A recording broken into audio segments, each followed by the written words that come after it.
with liberty and justice for all. Good morning. It's Wednesday, July 26, 2017. It's 10 a.m. This is a scheduled workshop. There are two items we did have. Typically, we do not have the public comments during workshops, so I do apologize to, is it Lauren Paulson? Again, it's typically on the workshops, it's just dedicated to those workshops, and this has been our policy for some time, Lauren, so. My handout speaks for itself, so. Okay. And I think you had a handout, well, an earlier handout, I think, at a prior meeting also. Okay, thank you. So, again, it's 10 to my left. We have County Council just walked in. Commissioner Gold, myself, Commissioner Huxley. I don't see Commissioner Boyce here. And then we have the Commissioner Clerk, John Jesuit. The first item, and it's going to be a presentation, and there was is a separate document on that little intro, is going to be the Wild Rivers Coast Alliance presentation. So we have, let me see, are you going to be putting on a PowerPoint or anything, or just talking? There's going to be a PowerPoint with 2 videos and then talking. Okay, have you arranged, John? Has that been arranged with you? Okay, so you've got, Charles. so do you want to go on over to the podium and please introduce yourself for the record? Okay, my name is Jim Seeley. I'm Executive Director of the Wild Rivers Coast Alliance, which is a philanthropic organization affiliated with Bandon Dunes Golf Resort. And I'll be joined today by Miles Phillips from Oregon State University and Dave Lacey from Oregon Coast Visitors Association. And with that, I'll do a bit of a lead-in here. Wild Rivers Coast Alliance was formed by Mr. Kaiser, who's the owner of Bandon Dunes. He's a very philanthropic individual. And he formed this alliance, and upon forming it, he went to the governor's office and gave the governor a, let's see, how does this thing work? He gave the governor a courtesy description of what it was he was doing. And he asked the governor and it was Governor Kitzhaber at the time, and he asked the governor if he had any suggestions, and the governor said, well, I don't see anything here on the visitation and tourism. He said, I strongly suggest that you add that, because that is one of the things most needed in rural Oregon to help reinvigorate the economy with the demise of the forest and the fishing industries, the extraction industries.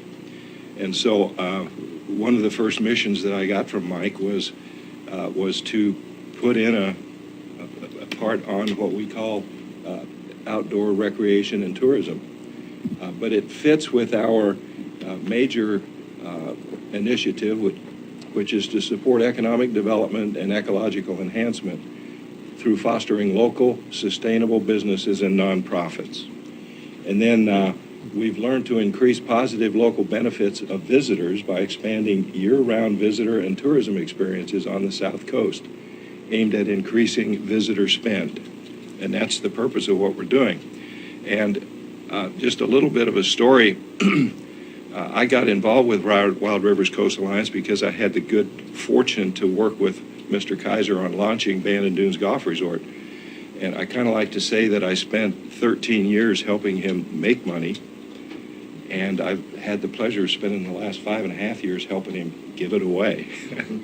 And our area of granting includes 10 watersheds from the Coquille watershed down to the California border, the Winchuck watershed. So a very large part of it is in Curry County. And to give you kind of a description of why we've learned at the suggestion of the governor that tourism is so important are some pretty broad statistics, but direct travel spending in Oregon, there are some numbers up there you can all see, $11.3 billion in 2016. It's hard to know what that means to an individual, but we'll get to that in a minute. And importantly, it's increased 4.3% from 2015, and that year it increased 4% from the year prior. And then there are a large number of overnight visitors traveling to Oregon in 2015. The effect on the South Coast economy, that includes both Coos and Curry County and parts of Douglas County, 17% of the economy is directly impacted. It's directly 17% of the economy in that region. And then if you add in the indirect spend from people who make their living in travel and tourism, it adds up to 25%. So it's a huge input to the economic health of the region.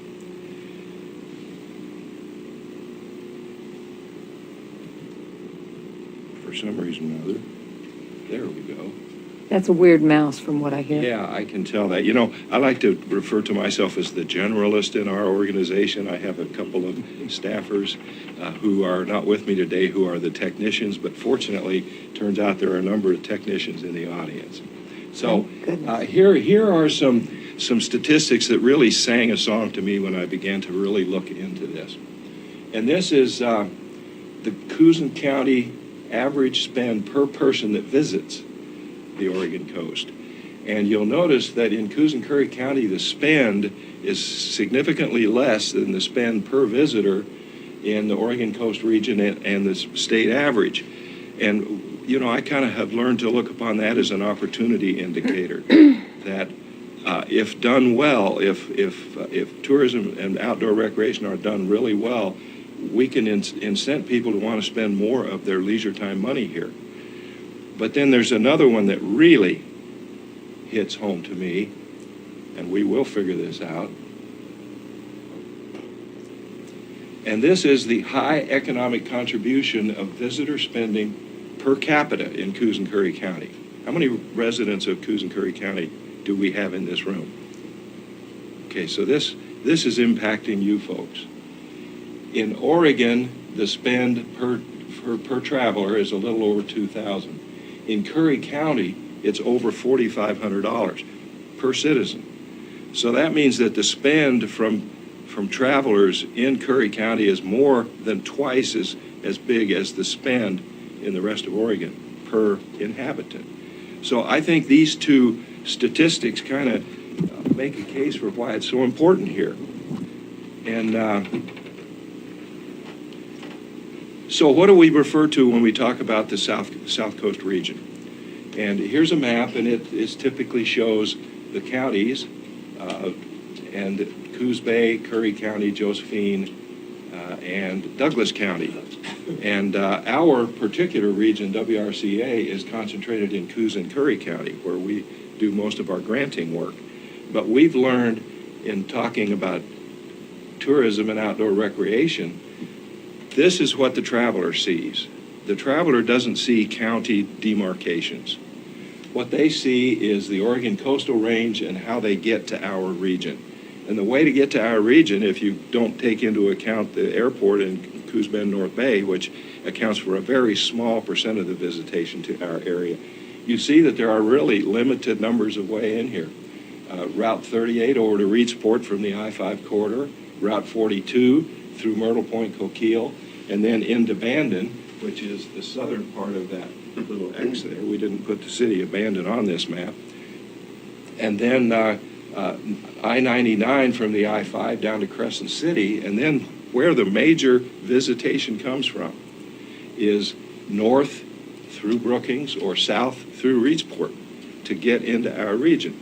So to us, it became very apparent that this is really a regional effort that we need to be promoting.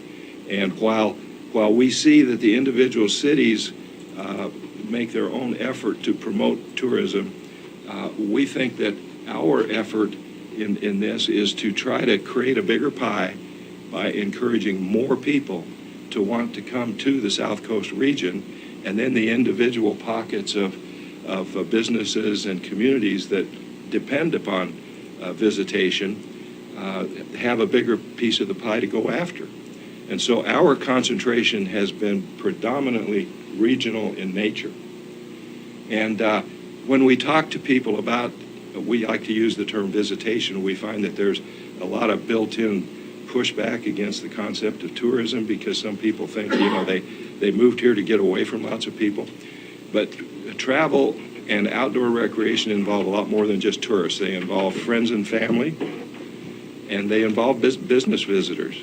And the more that there is to see and appreciate here, the more you can entice a business visitor to want to spend longer. Come early, stay late, enjoy what's here that he can't find from wherever he's coming.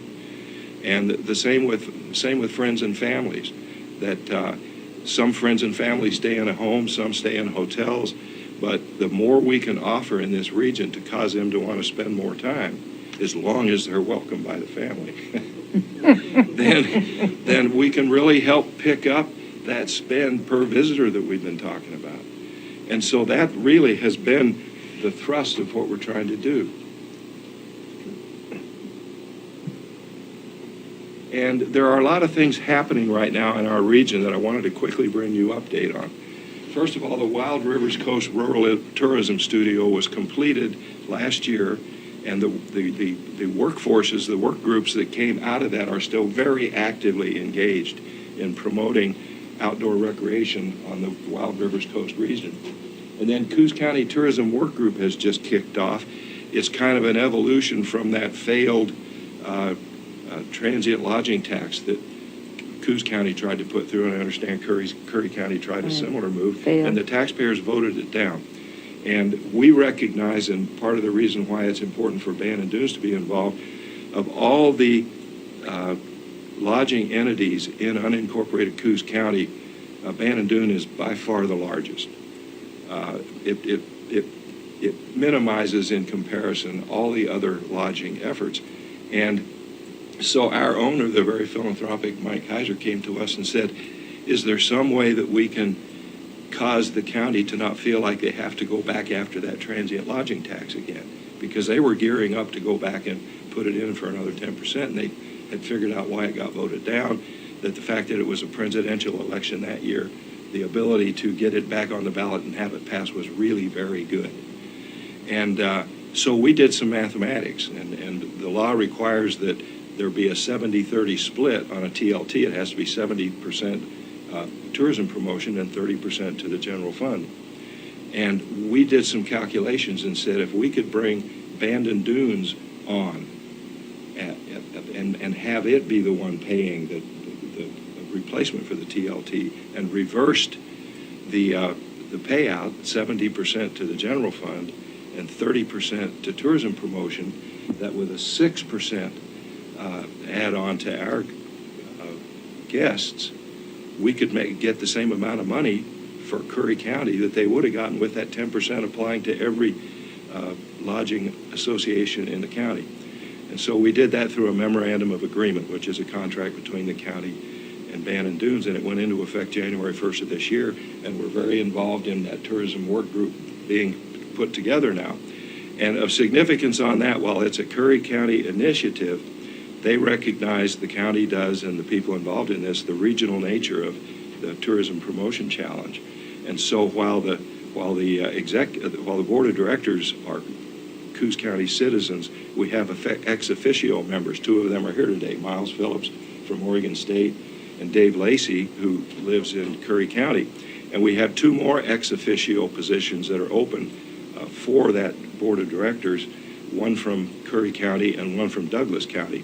And we're still searching for suggestions from folks like you on who that representative should be, that second representative from Curry County. And they'll meet with us in all of our board meetings, have strong voice in the say. They just don't have a vote on how the money's used. And then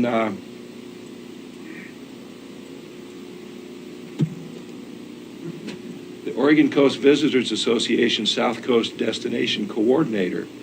It came out as a result of the increase in the statewide TLT of 0.8% done by Travel Oregon. And that is what gave rise to Dave Lacey now being the South Coast representative of the Oregon Coast Visitors Association.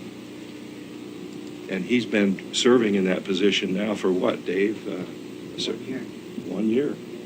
And then at this same time, Oregon State University, and you'll hear from Miles and telling you more about why they're doing it, but we learned in the process that a lot of land-grant colleges are putting tourism into their curriculum. And so they recruited Miles Phillips to come be that person for Oregon State University, and he's stationed down here on the South Coast region, so he's directly involved with all these folks. And then the South Coast Regional Rural Tourism Studio is one that was done for the region from Reedsport to Bandon. If you'll remember, the people from the north all come from Reedsport to get here. And so Reedsport's part of that regional tourism studio that's underway right now. It's been operating now for about a year. And then here's the regional scope of what WRCA is involved in. And we kind of listed it from the south going to the north, and those are the cities: Harbor, Brookings, Gold Beach, Agnes, Langlois, Port Orford, Bandon, Powers, Myrtle Point, Coquille, Coos Bay, North Bend, Lakeside, and Reedsport. And we intentionally left the counties out because we think in tourism promotion and outdoor recreation promotion, the people that don't live here really don't care about county boundaries. They care about the people they're going to see, the sites they're going to see, and Dave Lacey will be talking more about that. And to let the people involved in the Rural Tourism Studio tell you more about what was going on with that, a little video for you. It's about 10 minutes.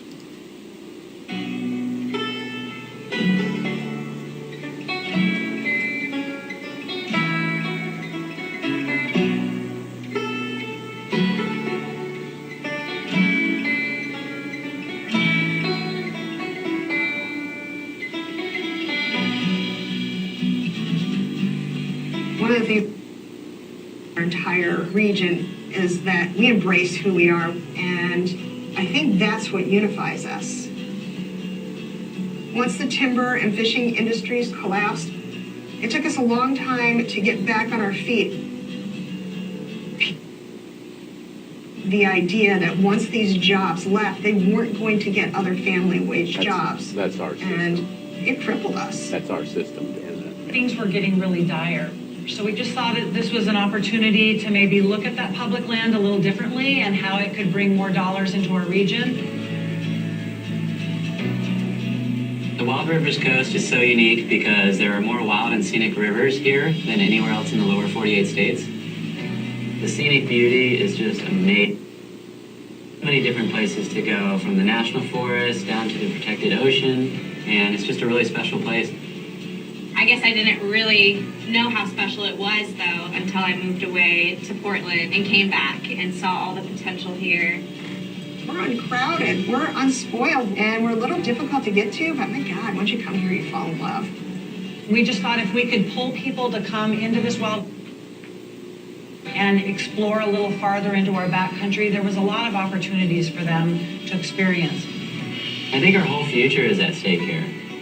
This area is ready to go. We just need to give it a little kick in the butt. I'm going to be honest, when the Rural Tourism Studio came here, I was skeptical because I didn't see far enough ahead that we actually could collaborate regionally, and I'm pleasantly surprised. It's been amazing. The Rural Tourism Studios was the first time we were able to come together as a region to talk about the future of our economy. If we can have a strong tourism economy in this area, it's going to benefit the whole community. We have to rely on ourselves, and I think through this program, it's sort of opened our eyes to what we could do when we work together. Community leaders really focused on 3 areas: outdoor recreation, food and agricultural tourism, community relations. In our area, a lot of the food that's grown all gets shipped away. And so now we're realizing that we can capture some of that local food that's grown here.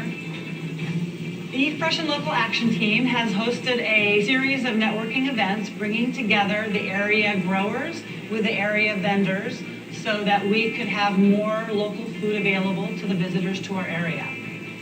And now we're seeing more local food in our grocery stores, in our restaurants, and we have a new local food co-op.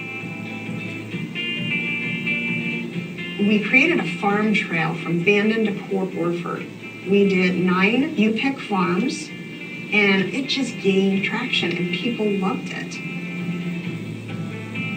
Langlois is less than 500 people. It's very small. So we have to bring in tourists. And being on the farm trail, even though it's just beginning, has really helped do that. We really want to make it a destination for anybody. My mom and I began Dragonfly Farm just 3 years ago.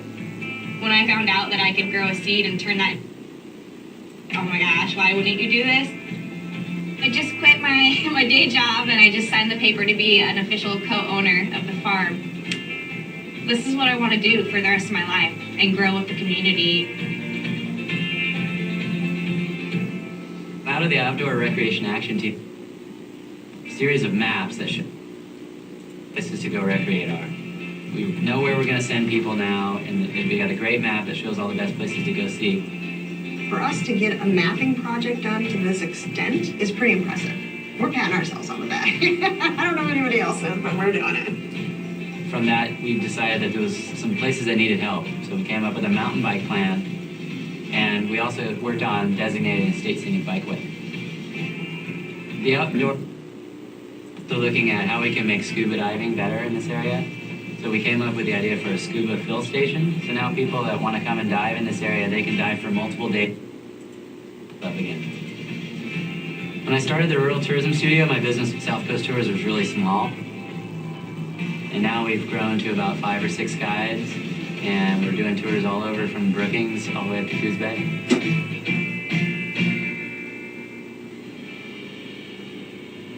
Overall, tourism is on the rise here. We've had a bang up last 2 years, and it's like a breath of fresh air down here. My hope for the area is that we still keep that sense of place. Loving a place to death is a big concern that I have, and it's a balance. We're going to promote tourism, but we want to do it in a sustainable way. One of the biggest reasons that this area has been so successful since the tourism studio is the people that are involved. We have a lot of great, motivated, smart people who understand the need to promote tourism in the right way, and it's really all about the people.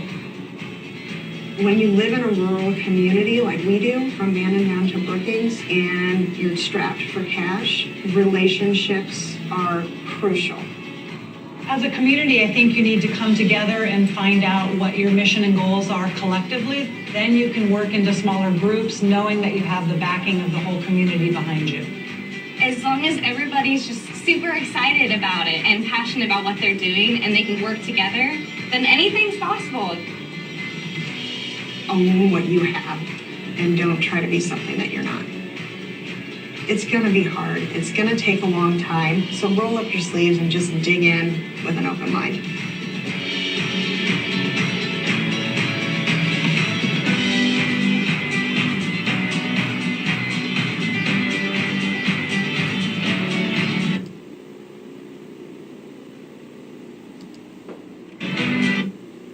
With that, I would like to introduce one of the real experts in the group, Miles Phillips. Thank you.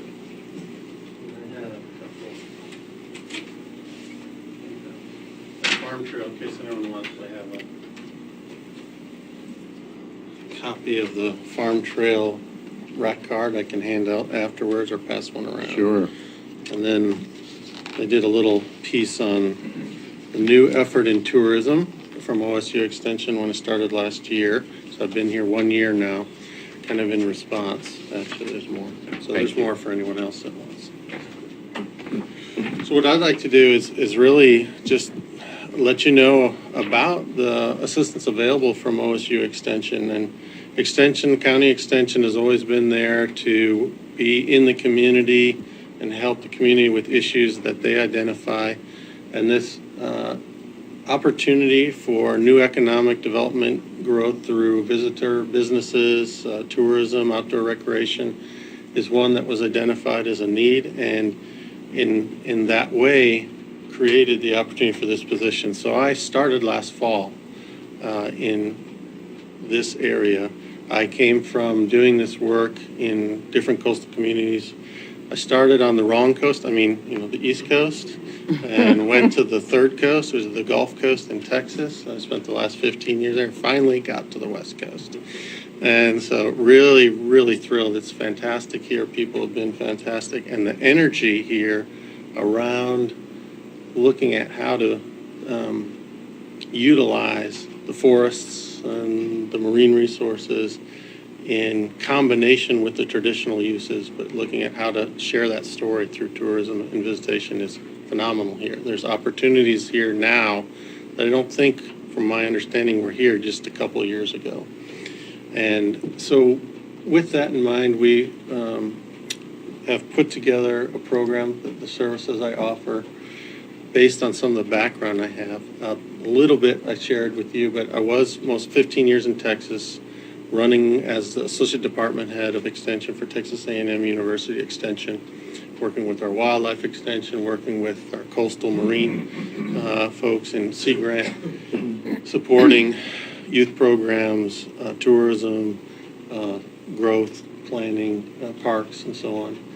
But that was across 254 counties. So here, it's a little bit, it's still a big area, but it's not the same. So it's nice. Get to meet more people repeatedly. I did my master's work in College of Forestry at West Virginia University, and kind of looking at saying how forest-dependent communities can capitalize on these guest economies. And before that, I actually was a consulting engineer in Minnesota and New York, and tourism's a lot more fun. So I'm in that. So a little bit of background. Mr. Seeley gave some background on numbers, so I won't spend a lot of time on the economic impact, but from U.S. Travel Association, they have that travel and tourism is over $2 trillion economic nationwide. 1 out of every 9 jobs is in the travel and tourism sector, whether that's restaurants, hotels, lodging, or tours, or travel.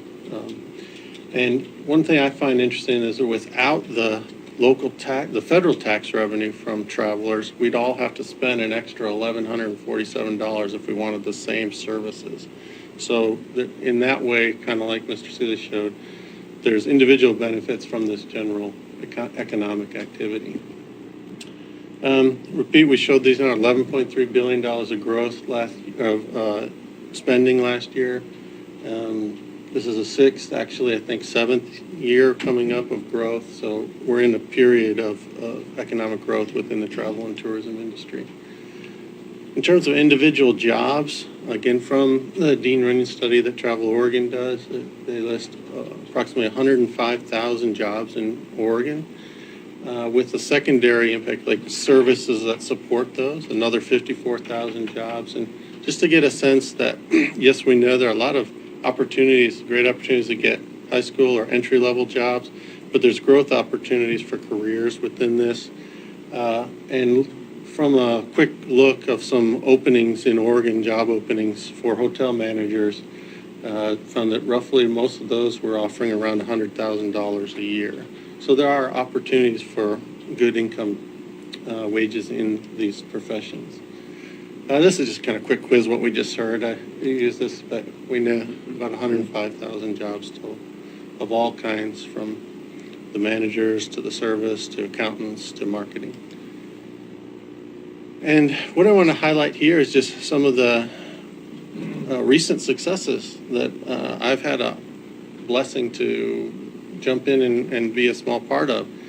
The City of Gold Beach, acting as fiscal agent for this Rural Tourism Studio Group, was able to successfully get a grant from Travel Oregon to obtain professional photographs, to hire professional photographers so that they could be used in marketing campaigns to highlight the things that the community wants to highlight and bring visitors to those areas with truly professional quality images.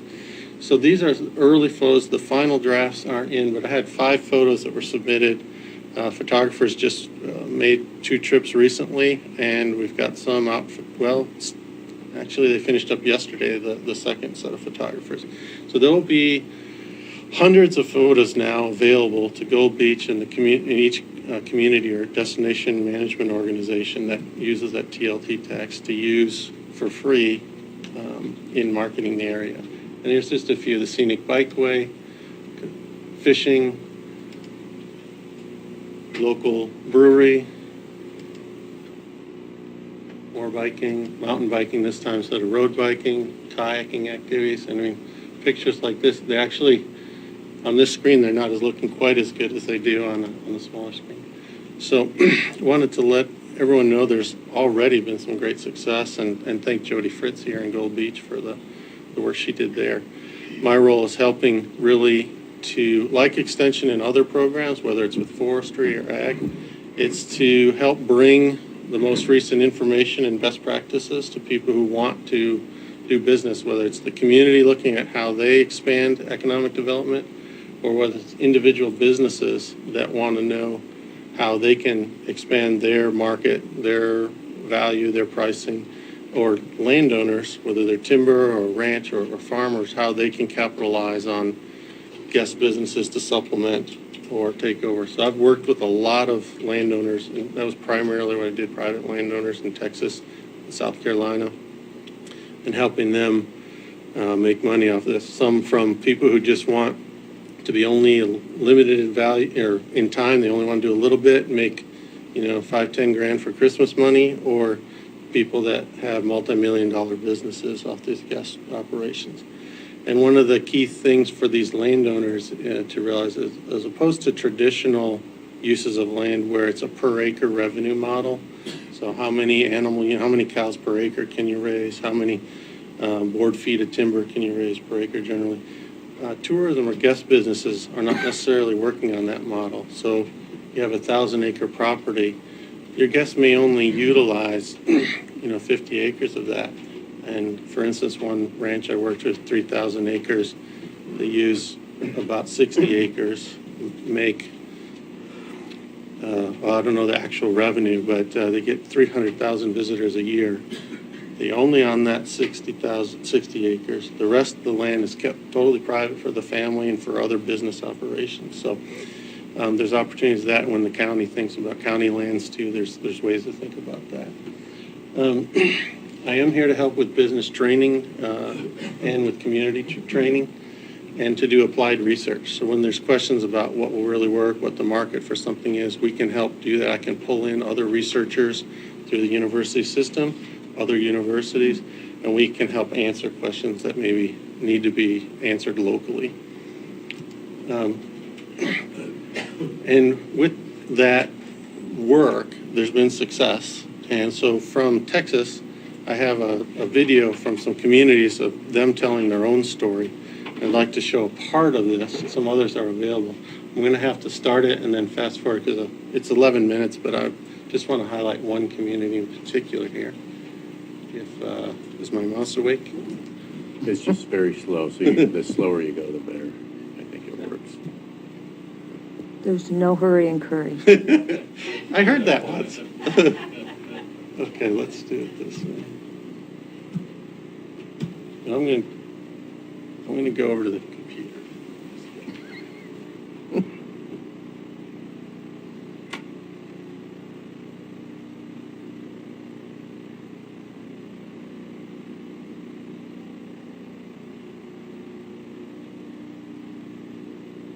Start the slideshow.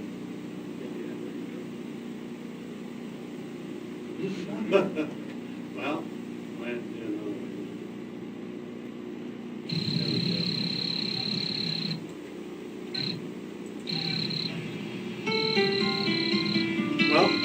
if you're all right with it, we'll show the extra 5 minutes. Because I can't fast forward it. But this is about Texas. What part of Texas? Communities all over. Across We were the able coast. to restore 18 historic buildings. But The the more I issues saw, are the more passionate I became about the value of our native habitat. Texas is an increasingly urban state. More than 85% of the state's residents now live in cities.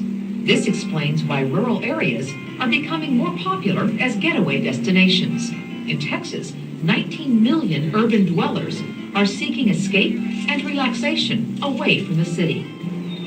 Knowing this helps us understand why nature tourism plays such a significant role in the communities whose success stories you're about to see. These communities recognize the potential of nature tourism and seize the opportunity. As a result, their economies, wildlife, and quality of life have improved. With many agricultural operations utilizing nature tourism, the Texas Department of Agriculture estimates the overall economic impact of nature tourism at over $10.9 billion. Nature tourism is a diverse industry that includes activities from hunting and fishing to camping and hiking, mountain swimming, and kayaking. Activities include wildlife viewing, stargazing, and nature photography. The variety of nature tourism activities available in Texas is practically endless.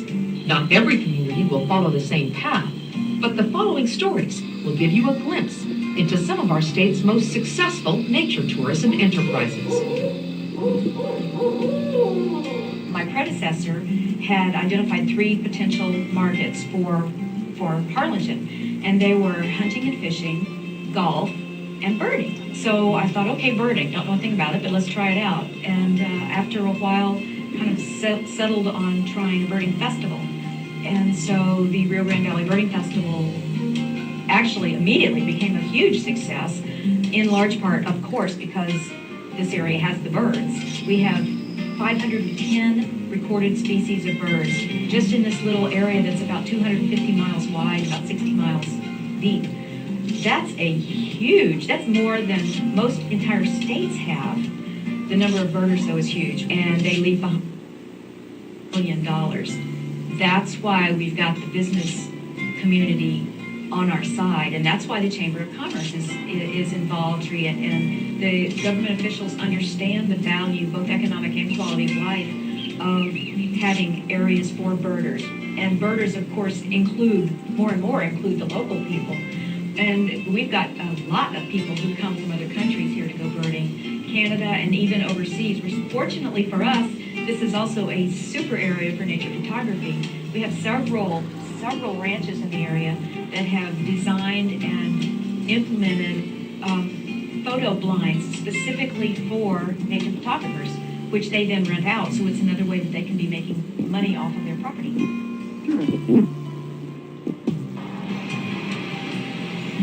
Summer Bird Celebration is an event put together because of the ruby-throated hummingbirds. This festival has $1 million impact on the community.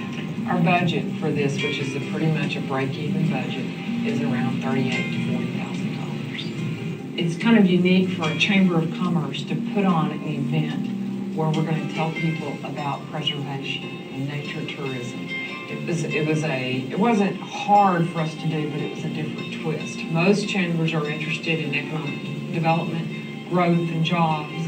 So we had to kind of do a dual education process. We had to let our members know that it's important for us to bring birders in our community. Here's why. And it's important for us to promote tourism. Here's why.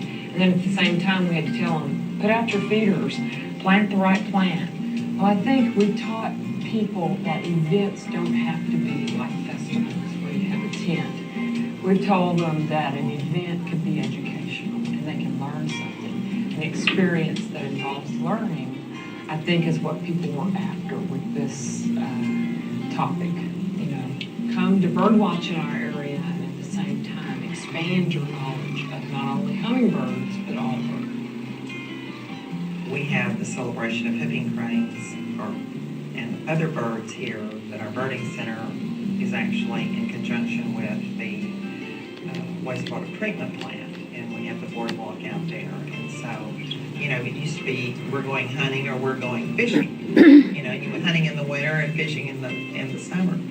But this the whole thing of just enjoying nature, I think, is becoming extremely important.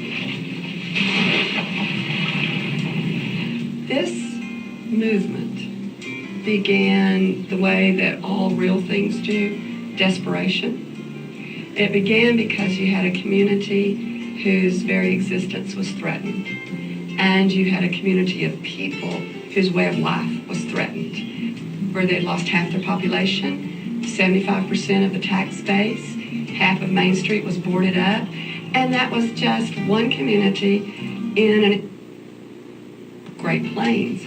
You know, we were one of the first places to have the half-cent sales tax, and to hire an outside professional to come in and help us have a plan to save us and those kind of things. But then every time somebody had an idea, it seemed to be a thing that threatened either our environment or our lifestyle, and people were up in arms. Those are like And prisons they said, and no, we're not incinerators going to do and those things like that. things.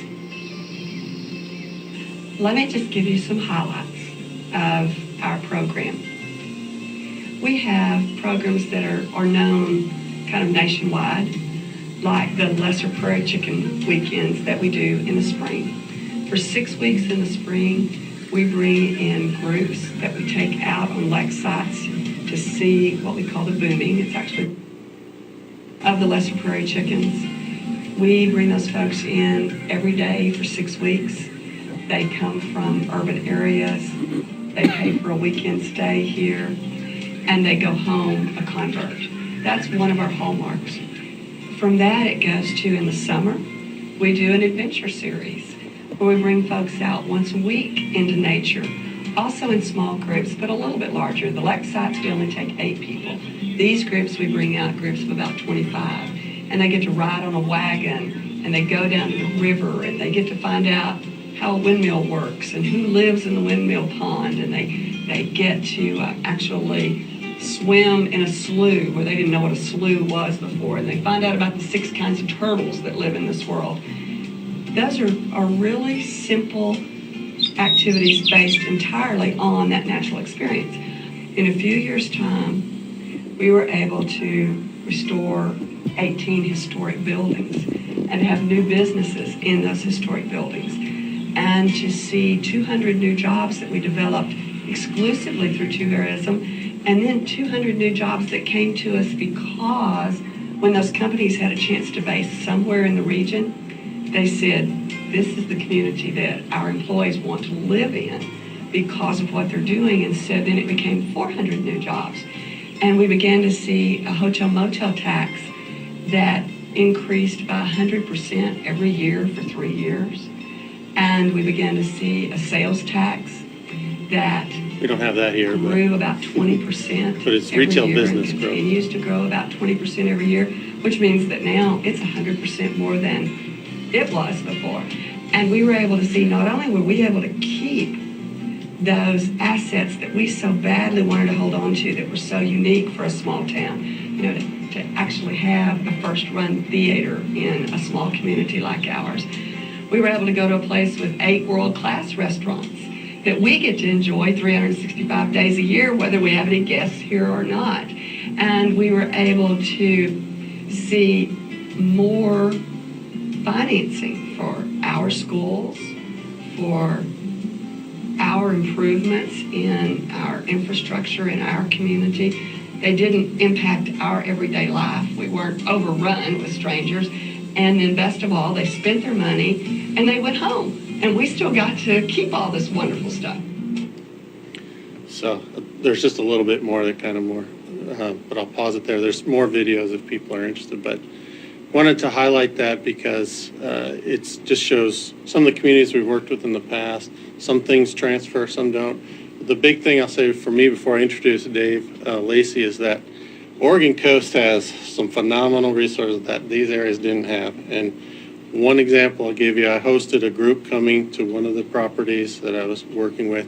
And it was a busload of people, and the guy got off and looked at me and said, "This is one godforsaken place, isn't it?" And I was like, he's like, "I came here because my wife wanted to drag me here." And because there's no hills, no water, no ocean where they were. And Oregon has all of that, plus great people. So I think now he actually left happy. We found a way to make him happy. He was very happy, but it was because of the guided experience. So with that, I'd like to just say I'm available to help and introduce Dave Lacey with Oregon Coast Visitor Association.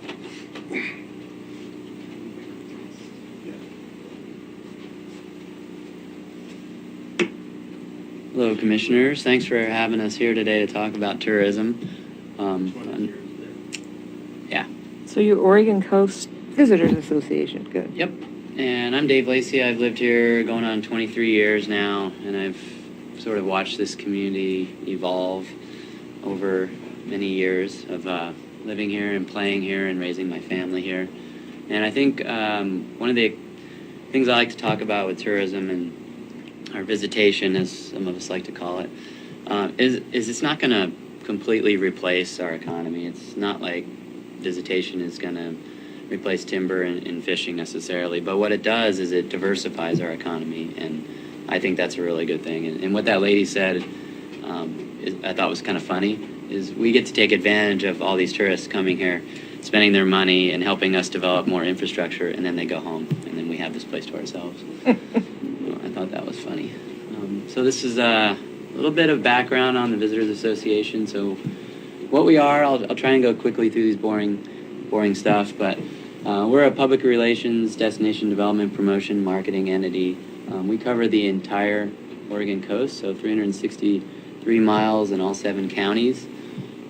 We're mutual benefit, so there's some membership-based income in our organization, and we put out the Oregon Coast Visitors Guide. That's really sensitive. Here we go. So our board of directors spans the whole Oregon coast, all the different regions. There's 3 at-large folks, regionally diverse. There's some motel owners, some restaurant owners, folks like myself who also operate guide businesses. We also have a strategic advisory board. So this is a board of natural resource agency heads. So you got Forest Service, BLM, state parks, Fish and Wildlife, and the Department of Fish and Wildlife for the state. We meet about 3 times a year to talk about ways that we can share resources to promote visitation, but also keeping in mind that stewardship is very important. So instead of sending people to the most crowded tide pools, we're trying to spread people out into different places, because some places up north are getting trampled, and they have different issues on the north coast than we do down here. So there's actually too many people oftentimes.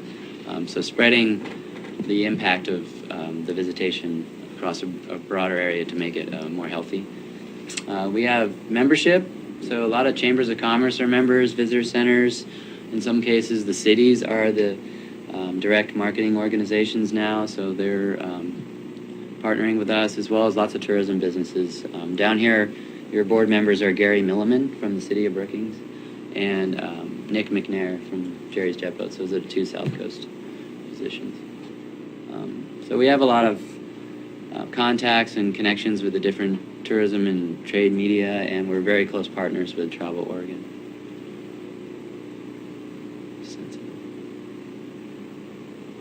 You said it's kind of slow, right?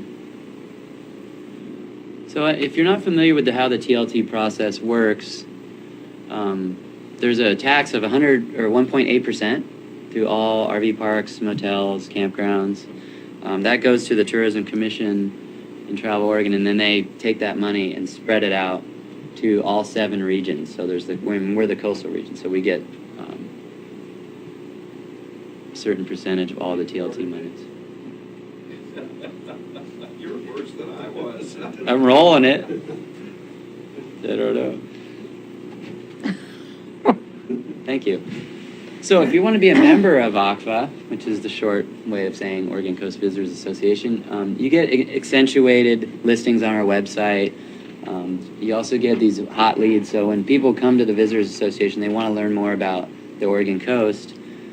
They give us our email and phone numbers and stuff. And so OCVA will gather all that data and send it out to our members so that we can solicit them to take advantage of our services. So what is your membership fee? It varies depending on your organization. So personally, South Coast Tours, my kayak business, is a member, and it's about $300. So it just depends on how many employees you have, what type of organization you are. Like nonprofits are cheaper. So yeah, you also get 15% off advertising on our website and in our visitor guide. Take advantage of our industry newsletter and email lists about different industry happenings, and also you get a sort of a preference when we do familiarization tours, and so that's when we get travel writers, TV shows, things like that, groups like that to come here and help promote the area.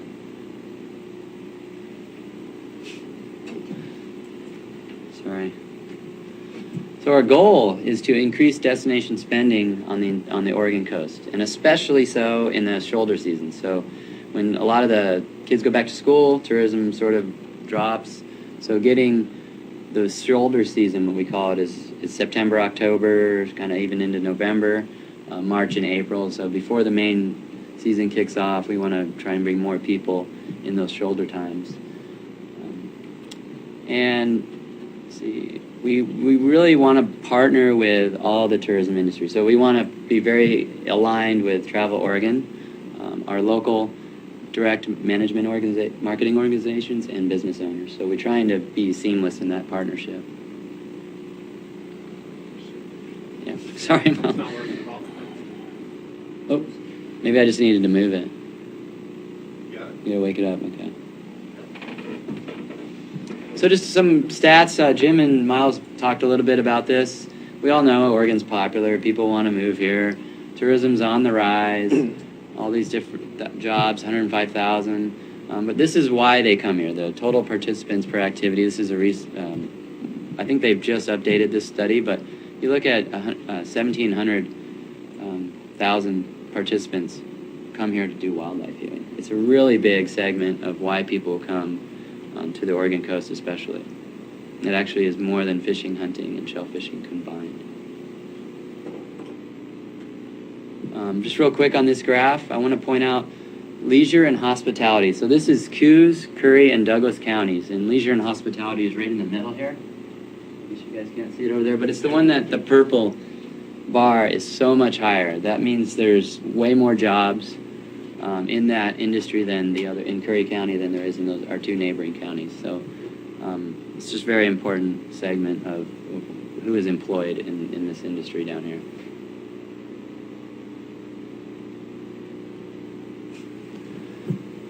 Travel Oregon puts out the Travel Barometer. These are just some statistics I thought were important. You've seen the growth in tourism. It looks like it's growing again about 5% this year. Lodging revenue is up 13%.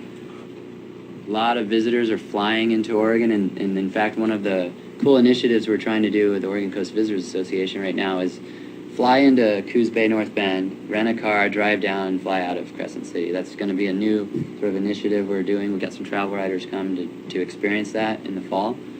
So I think it might be a way for people to understand that you can get down to the South Coast in about 35, 40 minutes, I think.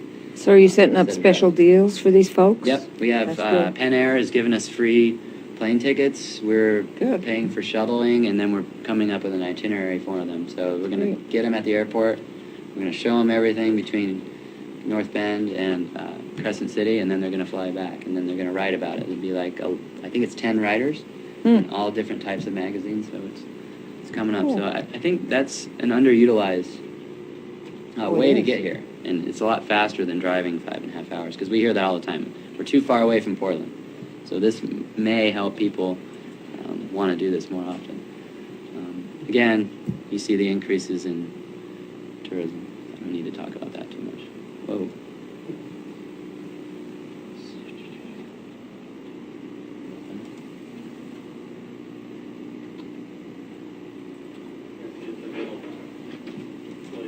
I'm just going to get down to where we were. Sorry, I'm not the best at this either. Maybe we need to invest in another mouse.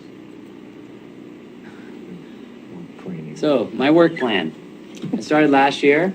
A lot of what I'm doing is marketing. So when I say FAM tour host there, it's a familiarization tour. So we get TV shows, travel writers.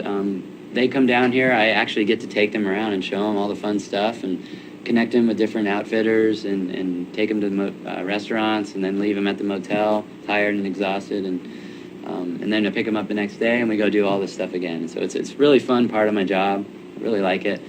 We also want to market the existing assets that we have, and the one I like to bring up a lot is the Oregon Coast Trail. This is gonna be, and it is, but it's gonna get even better, a world-class through hiking destination. This trail is 360 some miles long.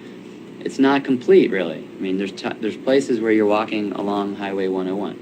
It's not the ideal experience that we want for our visitors. So enhancing that asset will be huge for us. And it's what's really unique about it is a lot of these through hiking destinations are in the wild. So there's not a lot of economic impact. But this Oregon Coast Trail hits every community all the way down the coast. So it's a different sort of hiking. You can go 30 miles and stay in a bed and breakfast.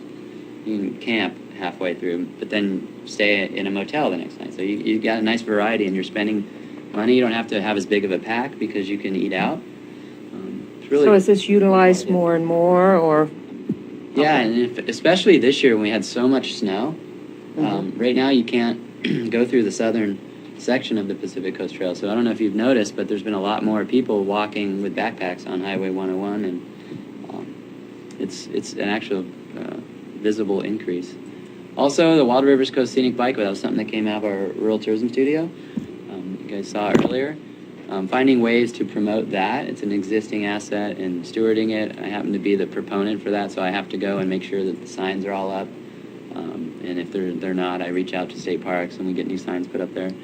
Probably doing another event soon. We did a kickoff event last year, but trying to get more people to come and enjoy that beautiful ride. It's the only scenic bikeway on the entire Oregon coast. So it's a pretty cool thing. And then I get out and I talk to people about aqua, so I do little presentations kind of like this.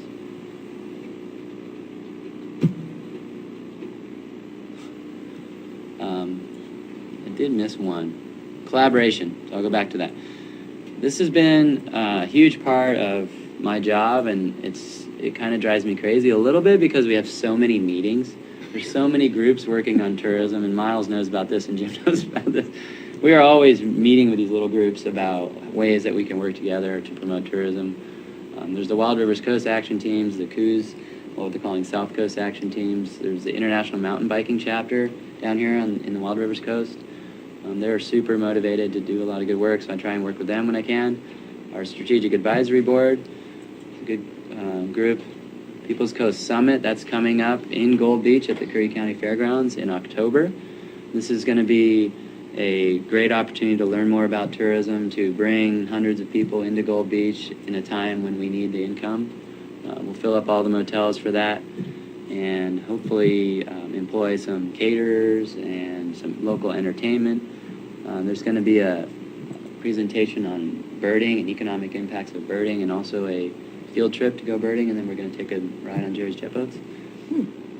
A lot of stuff's coming up on that. We won't open registration until sometime in August, so it's all just still, we're coming up with all the different presentations and workshops. Working as the proponent for the bikeway, other community initiatives like we worked on the Coos Head enhancement process up there. The tribes are looking at developing Coos Head as a possible tourism attraction and motel. And then product development, so coming up with new products that will draw tourists here. And another thing, I should have mentioned this earlier, what we're trying to do is bring what I would call the right kind of tourists here. They're the kind of tourists that will stay longer, spend more money, and want to take care of our resources. They're not the kind of tourists that are going to go trash everything and leave and never come back. These guys are going to stay longer and spend more money. They're the mountain bikers. They are a great draw for tourism. They'll come and they'll hit the trails all day long, so they're not clogging up, the cities with too many RVs or whatever, but they're out there playing. They come home, they're hungry. They're going to stay in a motel, they're going to go out to eat, go to the brewery, and they're going to stay for multiple days if we have enough trails for them to ride. So we're trying to give them enough world-class trails to make them want to stay for 3 or 4 days.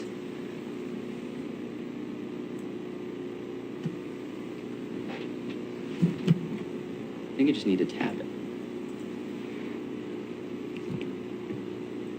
Now it's going the other way. Okay. So this is the boring part. I don't want to talk about administrative things, but I have to do a little bit of that. I got to keep email listings and our lists all right, and do outreach to new businesses.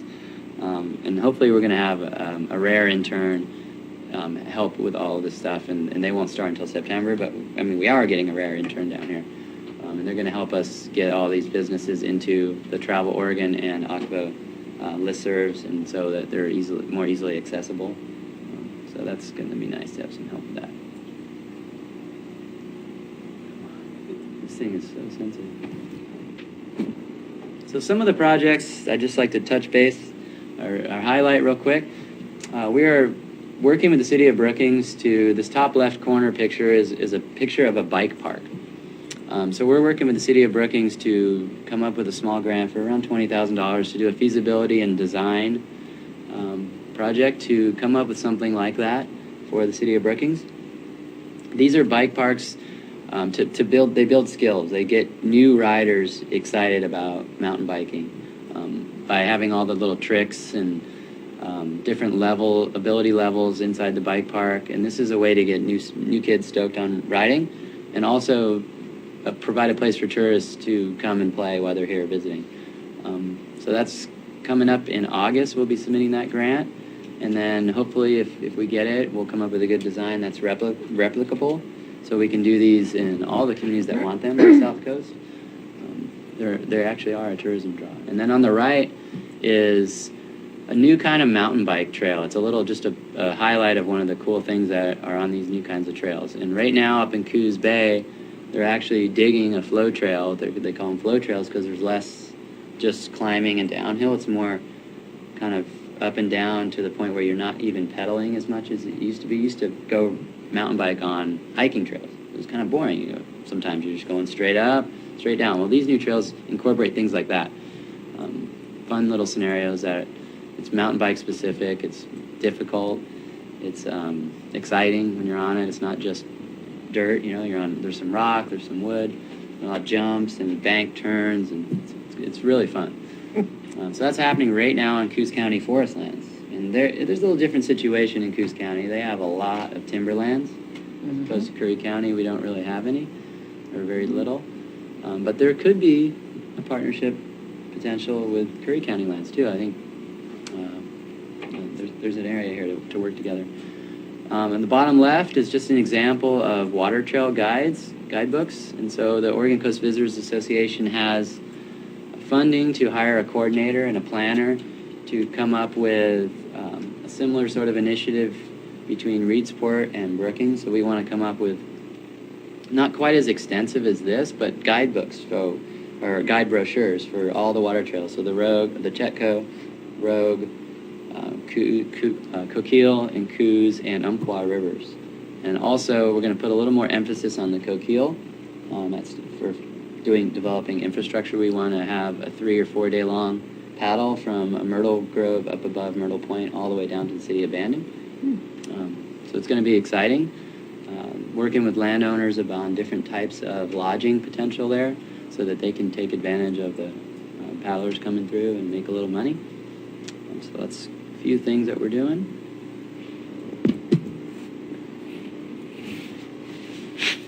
And here's a couple more examples. A little kid on a bike in the bike park. It can be as simple as that, just some wooden ramps. It doesn't have to be that big concrete thing that we saw earlier. It could be dirt and wood as well.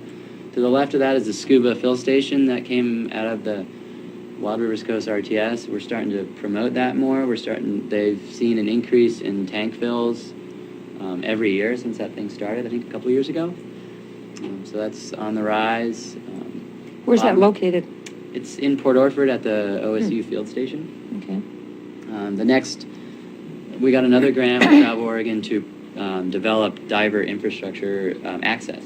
So what we're going to do is work with the Port of Port Orford on making a safer and easier way to get in the water. Right now it's kind of sketchy. You walk down along their seawater intake and you kind of jump off the rocks. And so we're going to put in a ladder and some stairs and make it a lot nicer. On the left is the Oregon Coast Trail. That picture is from one of the viewpoints there that in Samuel Boardman. Right. We really think the Oregon Coast Trail could be a huge asset for the entire Oregon coast. And we're also celebrating the beach bill. So that other picture is a celebration of, I think it's been 50 years since we've had public beaches. So it's very exciting. It's one of the best things that I think the Oregon coast has to offer is free beaches. People are blown away when you don't have to pay to actually go to our beaches. We take it for granted a little bit. Go the wrong way. So I guess that's my last one. If you guys have any questions for us, we're all three of us willing to answer questions. Well, I've had individuals approach me about ecotourism. Is there, and I noticed it was called nature tourism. Is that one and the same, or? Yeah. Yeah, I mean, Okay. I like nature-based tourism a little bit better, but they are the same thing. Okay. The difference is, in some cases, certain places in the world, certain people, use a label. So you can target those people with things that they consider ecotourism. And from a business development, it's really just understanding the market. In general, they're the same thing. You can reach different people using different technology. Yeah, I think our area is just a diamond in the rough, just waiting to happen here. Great. Tom? No, no. Thanks, Dave. Well done. You have to work on the mouse a little bit. There's probably a setting you can make it. Well, maybe what we should do is have a workshop before Yeah, we'll have a people come in workshop on here. mouse operation. I know, Did you have any comments? You want to come up then?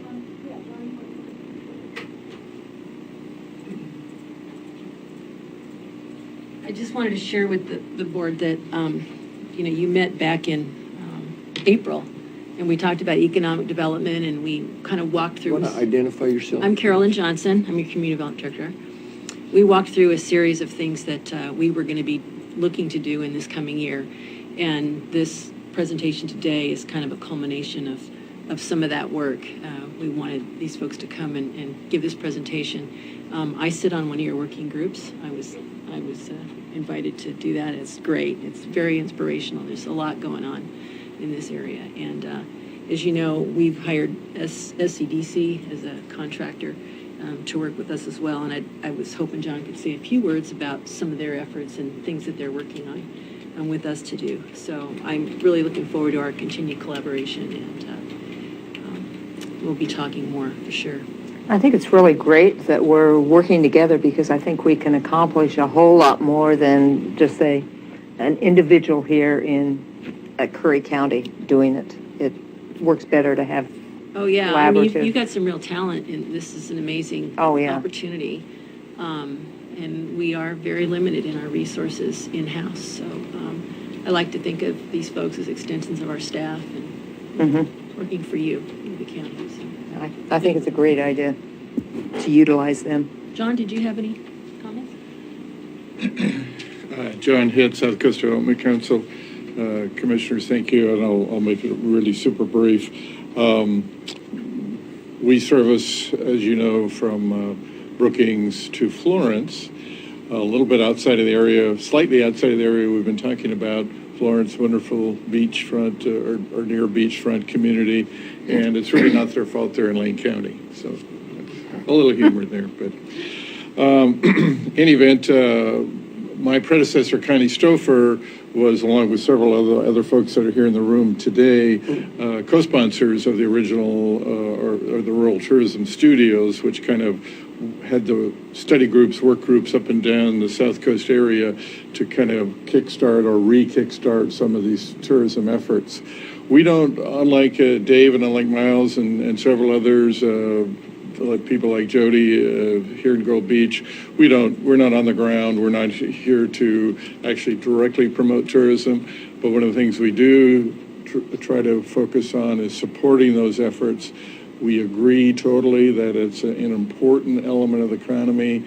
They talked about the number 17%. I think some of the investigations we've done, that could easily be moved up to 25 to 30% of our economy without negatively impacting anybody else, only positive impact. We've seen, in particularly over the last 2 or 3 years, jobs, the number of jobs here in Curry County, tourism, related industries, leisure, hospitality, have grown very steadily, very nicely. We anticipate that growth will continue. And again, our bottom line is bringing in new jobs. The mention of increase in tourism, 4.5%. I don't from 2015 or in the year 2015. I don't have any hard numbers to update that, but in circulating through the area here over the course since our current summer tourism season really kicked off, talking to restaurant owners, motel owners, etc. How are you doing so far this year? The report unanimously is great. So I think we're going to see those numbers, Dave and Miles and Jim, tick up again here in 2017. So obviously that's a good thing. So with that, I'll conclude my remarks unless, Mr. Chairman, you'll let me fudge a little bit and talk about two things real briefly, not directly related to tourism. And if you decline, that's fine, I understand. Well, that's not a trick question. What would you like to? Just bring you up to date on what I'm doing, have been focusing in on for the last couple of weeks of the city of Brookings, and then also give you some information update about our new permanent executive director. Okay. Okay, thank you. We are doing a housing study for the city of Brookings. Hope to have at least a rough draft of that done in a couple of weeks and a final paper presented to the city of Brookings sometime in late August, early September. But what's real clear so far, and we talk about job growth and bringing in more economic development, one of the things that clearly is a constraining component of that, at least for the Brookings area, and I really suspect far beyond Brookings, is affordable housing.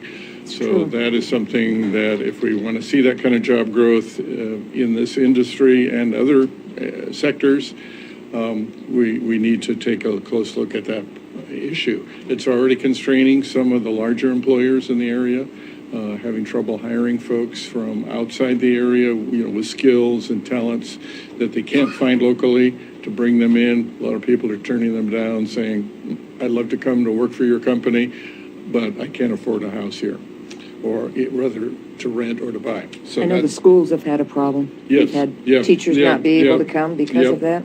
And talked to some of the medical profession folks too, same thing. That's true. And then just real briefly, we have hired a permanent executive director, Samuel Baugh. He will be on the job August 14th. So there'll be a probably 2-3 week transition when both he and I are here. We hope to then open, as I've discussed with you previously, a Curry County satellite office. That will probably need final SCDC board approval, but that'll probably start sometime in September or early October. So I hope to help and focus with all of you during that period of time. Haven't figured out a place yet, probably either here in Gold Beach or in Brookings. But I will make sure our new director, Sam Baugh, comes down and meets all of you. How was the last name pronounced? Baugh, B-A-U-G-H. Baugh, okay. Yep. Mm-hmm. Yes. Maybe a relative. Yeah. So, unless you have any questions for me, I thank you for your time. Thank you, John. I had one question. If you, Miles, if you could come up, just you had, and I'm sure it was you that had mentioned in your presentation the photo that that they've had a couple of them, and now some of those. Where will those images be placed, or how will the different municipalities, or anybody for that matter, be able to access them? So, good question. So the grant, I think we'll have 260 plus images by professional photographers of the zone from Brookings to Bandon, and those will be housed in an Aqua shared system called Barberstock, which the DMOs, so the Gold Beach, Brookings, Port Orford, and would be able to access to utilize as they need for promotional purposes. And it's an online system, so they can download them whenever they want them at whatever size they want. And that will be combined with additional photos that will be through that system that Aqua has, and as we get more. And that information would go, once it's available, to the municipalities then, or? Yeah, Okay. yeah. In fact, I think we'll probably have a special training and to make sure everyone's up to speed on that. Thank you. Do you have any other questions, or? I just say we need to move forward. Okay. Very I think this is a great presentation, I think, great from all. Yeah. Now, on those, be it PowerPoint or the videos, are those something that is available as public? That would, I think most of them you had on that little portable drive anyway. Are those?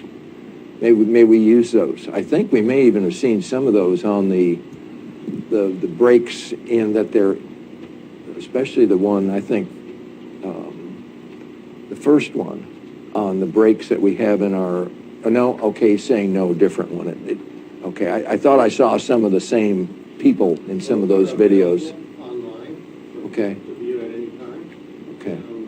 In different locations through the Travel Oregon Industry site. I think Aqua has Okay. probably a link, and I have a link on or I'll make it more prominent on the tourism.org. And we do have it on the laptop computer too? Yes. Okay, so may we use those also? So that'd be pretty cool to put it on our TV channel. All right. Okay, thank you. The Wild Rivers Coast website has what looks to be a minute and a half video right on its homepage, and there may be other content.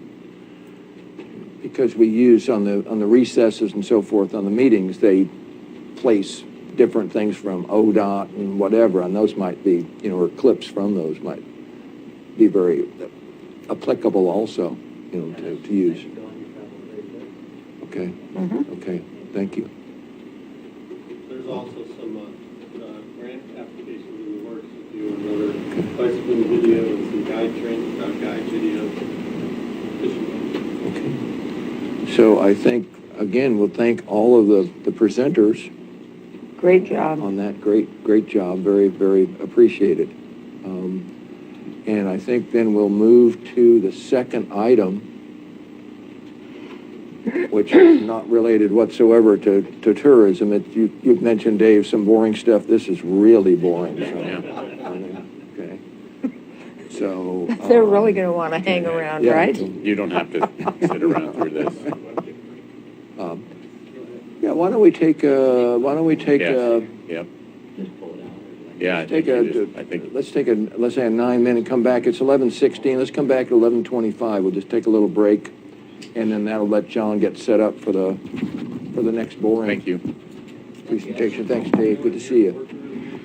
You shouldn't call it boring. People are going to get the wrong idea.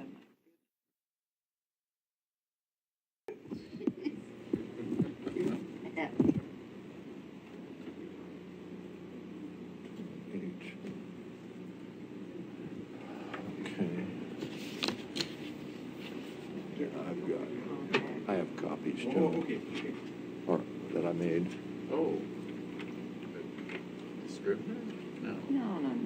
Oh, you contact lenses? I just wear one, but it's starting to be blurry. So I figured I'd better go get some glasses. But then they make me dizzy, so.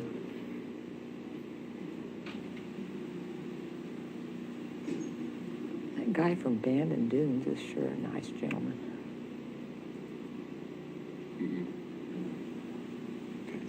Okay, we're back on live here. It's 11, we'll call it 11:30, back from a break.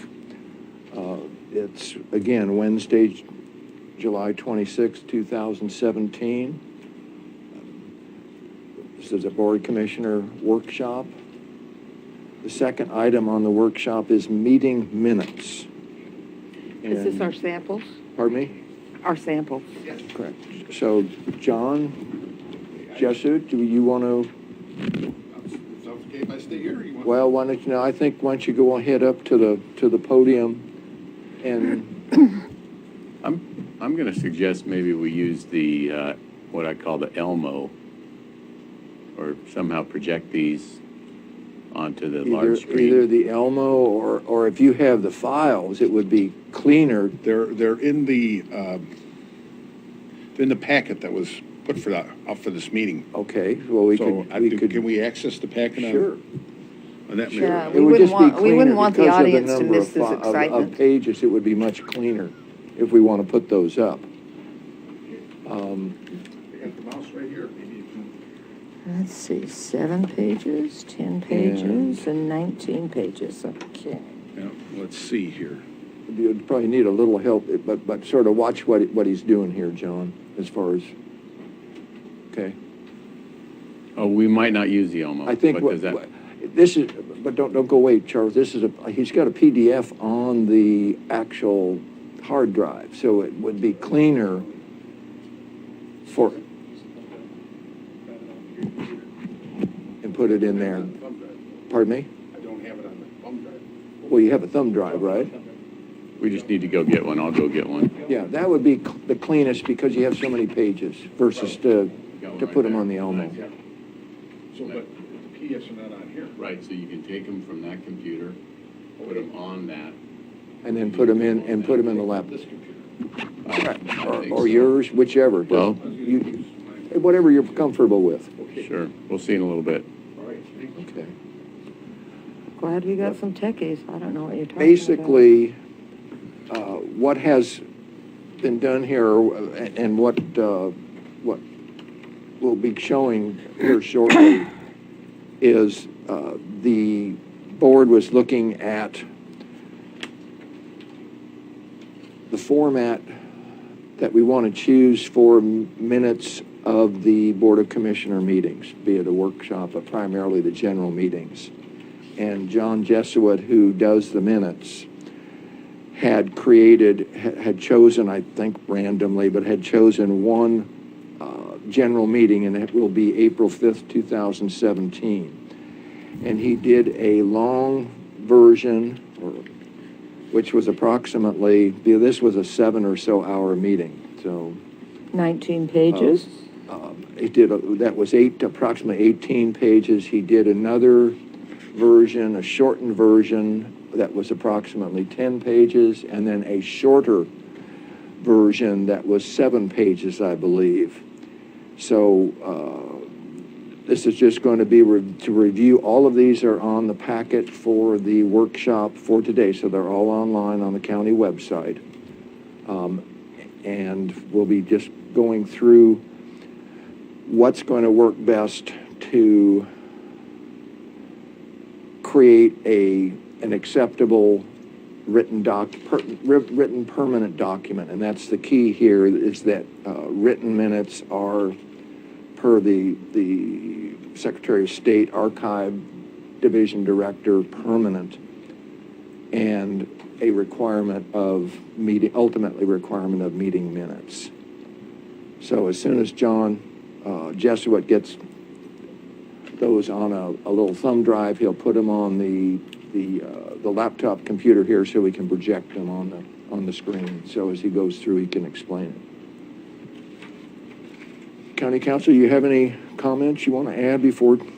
No, John gets I back? think you did a really good Okay. job of summarizing what has been presented to the board, and John is, basically transferring the documents, and he's responsible for the minutes and what we're trying to do. And the minutes are really, we take direction from the board on what level of minutes. You are correct; they are permanently retained documents per the archivist Oregon administrative rule, and therefore they're very important. And legally, they have some minimum requirements per the Attorney General Public Record and Meeting Manual. Essentially, I think they have to show the attendance, they have to show who was there and the record of the vote with some description of the discussion of the action item. But from what I've seen, they can be far less than what we have done in the past. And our minutes in the past, depending on how far back you look, have basically varied. We didn't have a single standard of minutes. So I have a question. All of these are legal, right? I am going to say yes. It looks like all the motions are covered and the attendance. And so I guess the next question would be, how many hours did John spend on each one of these? Because I think the amount of time clerical time we use for these needs to be considered. That was addressed previously, but, okay, so this is up, so This is the very shortest one. which one do you want to start with? Well, the long one is 19 pages. And that is way on the bottom. If I may, I'd like to take one further comment and go a little bit further from what County Council had just said, because what this is a compromise. But it's what we feel is a reasonable, satisfactory Right. compromise. And I think it was good that you had the different examples because we don't want to take it literally and get too detailed and to the absolute letter of the law, because to take it a little bit further with county council, that, for anyone interested, that would be on the public meeting section on the 2014 Attorney General's Public Meeting and Records Law Manual, which they have provided online. It's a free download. Anybody that might or might not be interested. There's also a book for $25. This happens to be that I'm holding up the 2014, which is the latest edition. But page 153 starts with minutes and record keeping. And as county council said, it needs to show what they're saying is the record of a meeting, whether preserved in written minutes or a sound, video, or digital recording, shall include at least the following: the members present, motions, proposals, resolutions, the results of all votes, the substance, and here's one where we have to compromise, but they're very specific, the substance of any discussion on any matter. And there's where we have to be reasonable. Well, I mean, you can do it verbatim, but it would Okay, well, that's not what they're saying. I know, I'm just saying. But I'm saying, even you take a 7-hour meeting, and to compromise, I don't expect, and I think we'll be exceeding anything that is a reasonable expectation, but we don't expect for you to have the substance of everything that's been talked about by every person, to take that too literally, and I think that's where we need to be, reasonable, and we're not going to have the substance of any discussion on any matter necessarily. But I think all three examples were good. So I'll leave you to offer your comments as you go through that. Well, for the first one, the 19-pager, which is not up here, the 19-pager is just about as accurate as detailed without being a transcription as I could possibly get it. That's the one that we talked about June 14th. On June 14th, the result was redo these, make it shorter, give us a summary, and Commissioner Gold specifically asked for times because if someone wants to see exactly what I said on this topic, we put the time that we covered that specific topic. So that's what I did with the shortened version. But then as I was going through it, I realized that that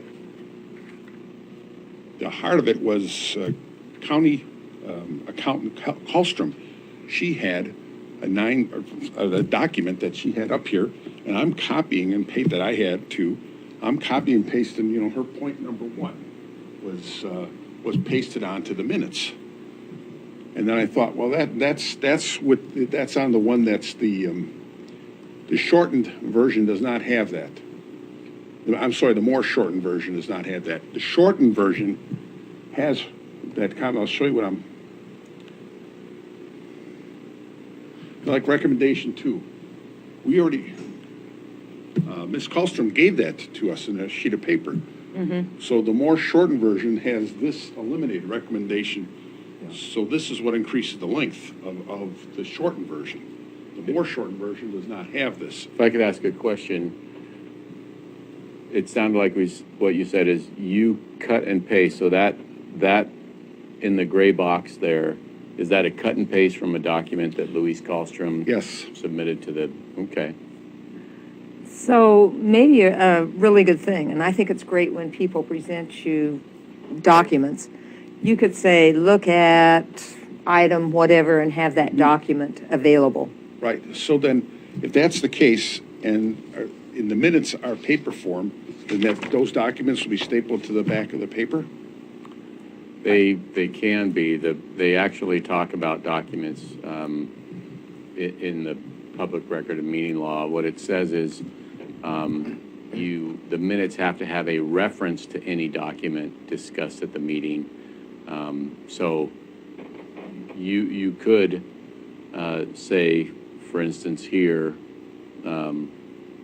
you would refer to the document that you took this from, and whether that would be, memorandum from Colstrom to board dated, April, what is it, 15th or? This is April 5th. April 5th, 2017. So you would kind of, not quite like a bibliography, but you would show what document that is a cut and paste from.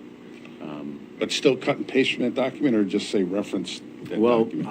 I think you could reference a document, but you also, it goes back to where the chair said the art is, and that is describing the substance. Now, I think because, and what this talks about when it talks about the documents, it says referring to a document doesn't change the status of that document in the public records law, and different documents have different retention schedules. So it would be a pity if, for instance, in the future, we had permanently retained minutes.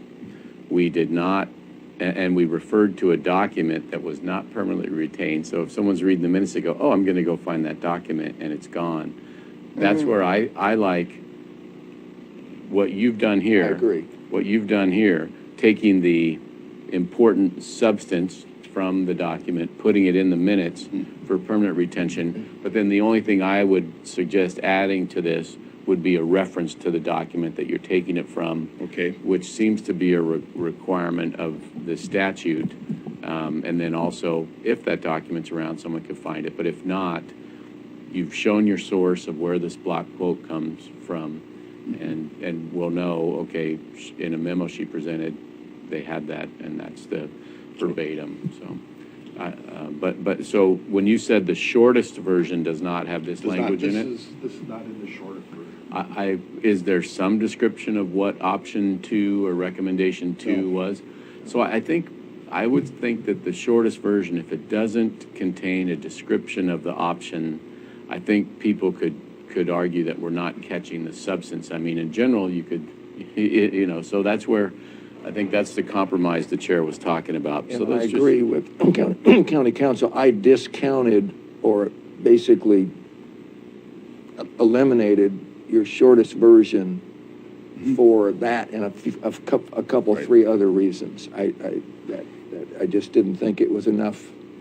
But I think to pace like that, and this is going to be more an exception to what is normally there because we were getting ready for the budget process. Right. So Exactly.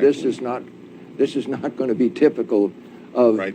of your general meetings. This is going to be the real exception to the rule. And I would think where that we'll that have this. document would be Okay. really important, especially Yeah. dealing So with budget. this copy and pasting like this is not what I would expect to see in probably 90% of the minutes anyway.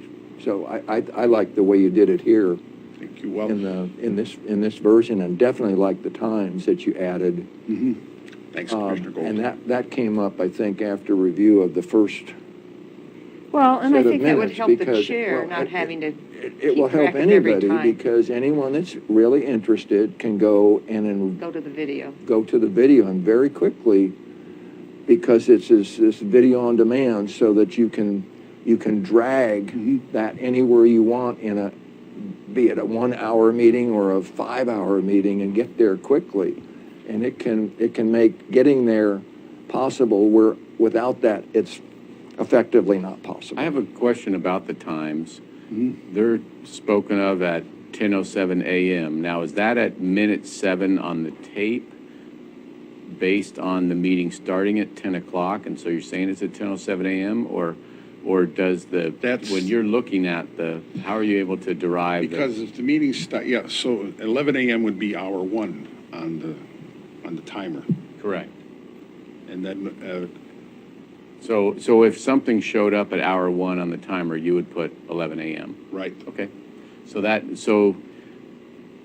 And then what about if we take a recess and there's a different, I mean, I could see a indirect correlation or some Oh, I agree. separation Makes of it harder. the minutes on the clock. Okay, good. So But Commissioner Huxley. Well, we talked, about that, and I thought we agreed on which way, you would do that. You include the time in between, so that anybody, anytime, can start at 10. So if you had a lunch break, and it doesn't matter because that's in the video anyway. We have the recess or a lunch break. Because it shows all those It's being videoed. sandcastles and all that. No, I understand. So at 1 o'clock would be 1 o'clock, or 3 hours, that would be 3 hours into the video. Right. 2 Because it o'clock. never stops. 2 o'clock, regardless of whether you had Thank lunch you. or not, I would was be not 4 aware of hours that. into the video. So that's interesting. So our meeting videos, when there's a break, Or executive session. when the recording of that meeting will show through the break our filler Yeah, information? Correct. Yes. Okay. So then it wouldn't matter, otherwise it's almost So then this is impossible to real keep track time. in Okay. real time. Plus or minus a minute or Good. two, you know. Sure, and that's also not going to be an exact. And I think that's important because if people want to go look at the details, they can go back to the video. And for Easily. 2, 3 minutes and find it instead of, as Commissioner Huxley was observing, take hours to find it. Right. Because part of it is that, you know, we don't necessarily start at 10 a.m., 10:10:00:00:00. And then I'm relying on that clock there, which may not be the same time as Charles has for this. Okay, but, right, So okay, good. it's close. Right, Very so close. that's what I was getting at. Really how you derive at those figures, and they're linked, and that's good enough that satisfied my question.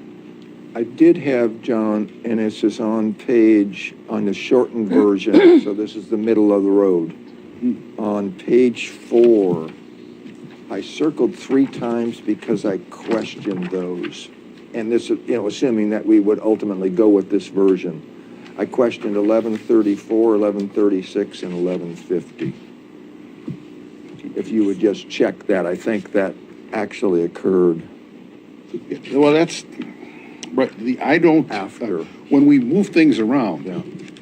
this agenda is Ah, the original, so when the commissioners say, let's move item 7A to 11B, I leave it on 7A. I'm just, Okay. unless you want me to rewrite not rewrite the agenda. No. Okay, so that may account for what happened there. So just, let's go back and just recover what I think John just said. So your starting template for your minutes is the meeting agenda. Right. And what you're doing is on each topic that exists on the agenda, then you're just you're almost doing the minutes for each topic as they go, and then sometimes they're moved. Okay. But that would still, then if you went on to the 1134, if you went on that agenda item and went to 1 hour, 34 minutes into the video, you would, or about there, Right. you would find it. Okay. And I make a note on my minutes of which items are moved from where, Oh, things are okay. taken out of the Okay. consent calendar, things are moved to administrative. yeah, I think what's important is we need to make it as easy as possible for you, so you're not spending an inordinate time doing minutes. That would be helpful. It'd be- No, make yeah. the position more efficient. Yeah. The other thing which I wanted to piggyback onto a letter, because you read the letter from Mr. McDonald, I believe, about Curry Transfer Recycling. So that's quite easily done. I've got the letter there, I can cut and paste. What about today, Moss Adams, Ms. Johnson's made other presentations, where are PowerPoints? Ken Duque, how does a PowerPoint, for example, I counted 32, 33 slides today. And then every now and then, Commissioner Gold, you've had a comment on there.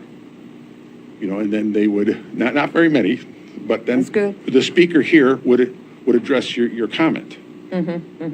So, well, I'm taking the minutes there as slide number 3. And then who the speaker is. And then if you commented, I'd write down the answer that the speaker gave to your question or comment. And you were the one speaking for the most part in the meeting. But that's Moss unusual. Adams, everybody spoke when Moss Adams presented. When Ken Duque was here, people were.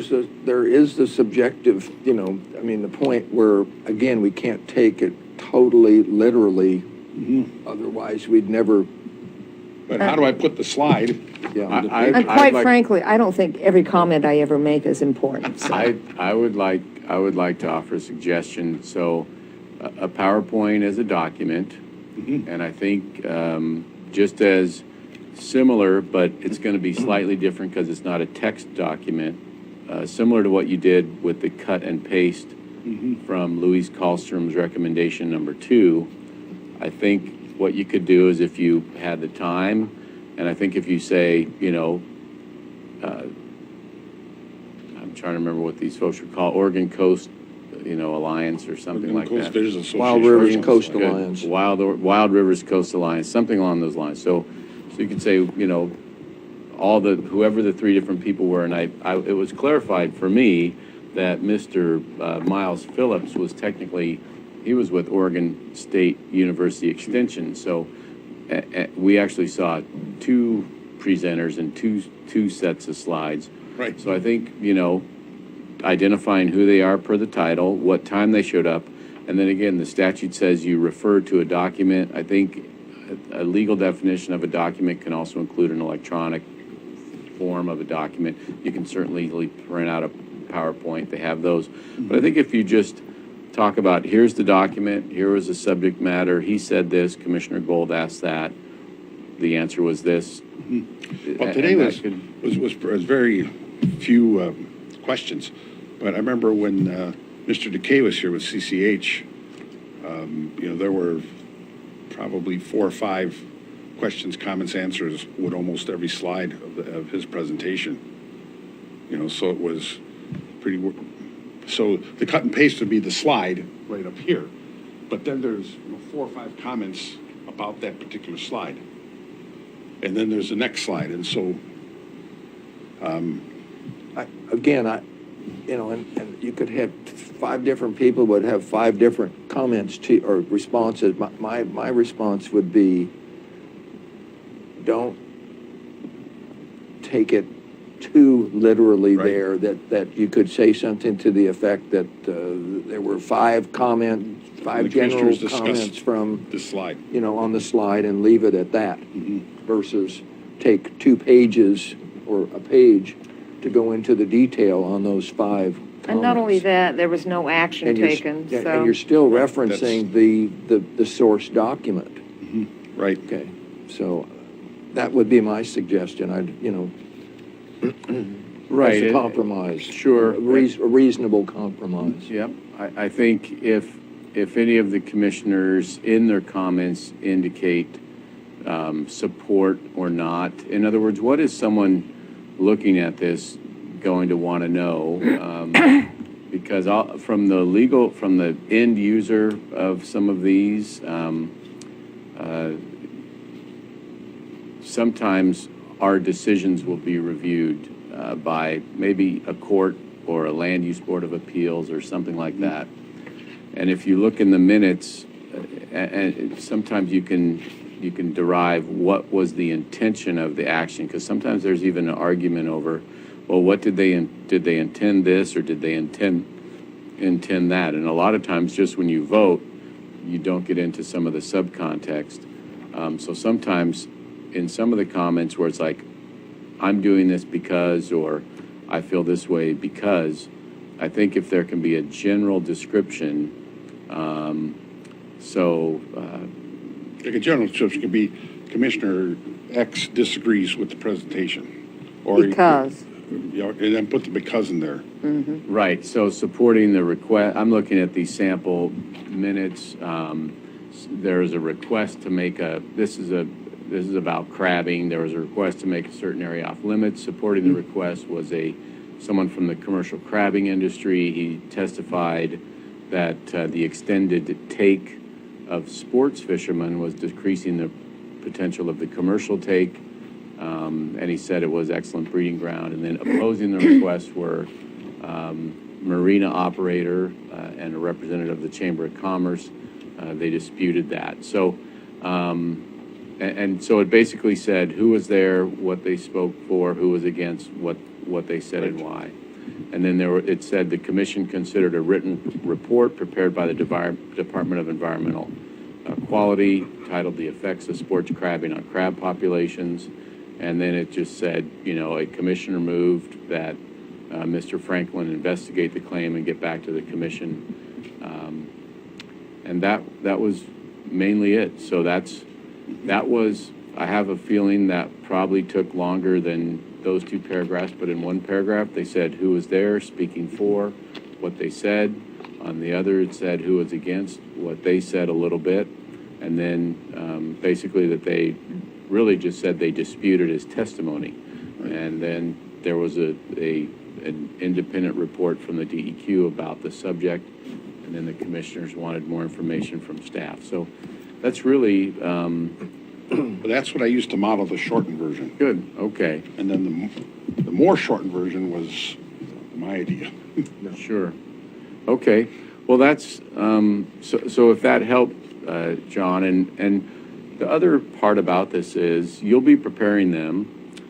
They'll be submitted to the board. And so the board will have an opportunity to, during the review and approval of the minutes, to edit them and to say, you know, I really, it was very important to me that this point be made. And I looked at where we had this discussion. Thanks for putting the time in. And I went back there and I found that I actually said this, and I'd like that to be put in the minutes. I mean, I think that's entirely possible. So if it were me, I would start with, you know, less information. It sounds like the short version is not acceptable. The middle version is closer. Start with something. Excuse me, the short, he called one that's, let's call it the shortest, the short and the long. Sure. Well, we had a 7-pager, a 10-pager, and a 19-pager, so the 10-pager sounds like a good starting point. Correct. It seems like at this point, the commissioners here are okay with it.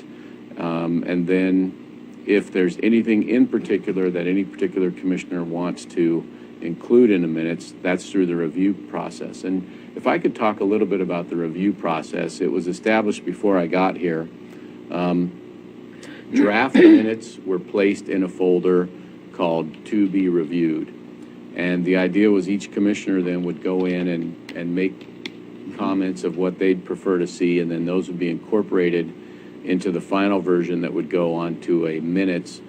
And the process that had been established was that the minutes wouldn't go into a meeting agenda for approval until every commissioner had marked off that they had reviewed them. And I wouldn't want to just wait for that to happen. I would more or less say, you know, you have 2 days to review them, or give a timeline, kind of a, not necessarily a speak now or forever hold your peace, but we're going to put these on an agenda. You have, it's very similar to the agenda prep. You know, the items come in, we all have a duty to review them before publication. We have like 2 or 3 days, and then we just put them on. I would almost do that, John, and in fact, it sounds like, as I'm talking myself through this, we would simply submit the minutes as an agenda item to be reviewed like any other. I would prefer that. Yeah, okay. Would it be subject to the deadline, for example, today's meeting? Let's say I get the minutes done by Friday afternoon. Would they be on the August 2nd meeting, or would we have to wait till the August 16th meeting? I would put them on, they wouldn't be ready to meet the deadline for an action item. So whichever, the minutes that you get ready by the time of the deadline for an action item comes in, submit them as an agenda item for approval. Okay. Again, I want to say, not a caveat, but what had occurred in the past, what the objective, I think, is, the goal is to do the minutes from the last meeting to be approved hopefully at the next meeting. Okay. But, and therefore, at that point, a couple of days can be reasonable to review. What's not reasonable is the history that's occurred. Months and years of months and backlog. years back. And in this case, it would be months. Now, you may have, you know, you've been taking good notes, but I would not expect, or I would not be able to do it, or be expected to do it, to have you put down a month or 2 months of old minutes and expect me to review them in 2 days. Right. Because let's do one per meeting. We'll go back. You have to go back to some of the videos too. We will need to do more than one per meeting. Yeah. Otherwise, Yeah. we'll be in a perpetual. Well, no, 5 months I behind, agree, I think. but the first goal, as far as a priority to be the last meeting minutes first, so that at least we can catch up there and then go back. Could I say one more thing here? Otherwise, we're always, you know, okay, Commissioner, go. I think it's going to be important that all the commissioners read the stuff ahead of time and make their corrections ahead of time, so we don't waste a whole lot of time in the meetings doing it. Otherwise, it'll just And that's what. drive you crazy. That's, I agree with that completely. What Okay, about 2 to 1. workshop or minutes? whatever. Workshop minutes count as the same value as general meeting minutes? We can, Because like Commissioner Gold go said, around, but it's a public meeting. If I could, I think John's question is good. When you say the same value, the idea of the minutes is to document decisions. We don't really make necessarily decisions in workshop, but what the workshops become is the record of a future decision. A lot of times, how you handle your business for time management is you have a workshop where you study items. Let's call it the travel policy. Let's call it getting a county administrator. We've had a workshop on each of those, and we've had, potential decisions on each of those. But if you wanted to know, well, was the county administrator supposed to be able to do this or to do that, or what did they say about that? You're actually going to have to go back to some of the workshop minutes to find that out. So,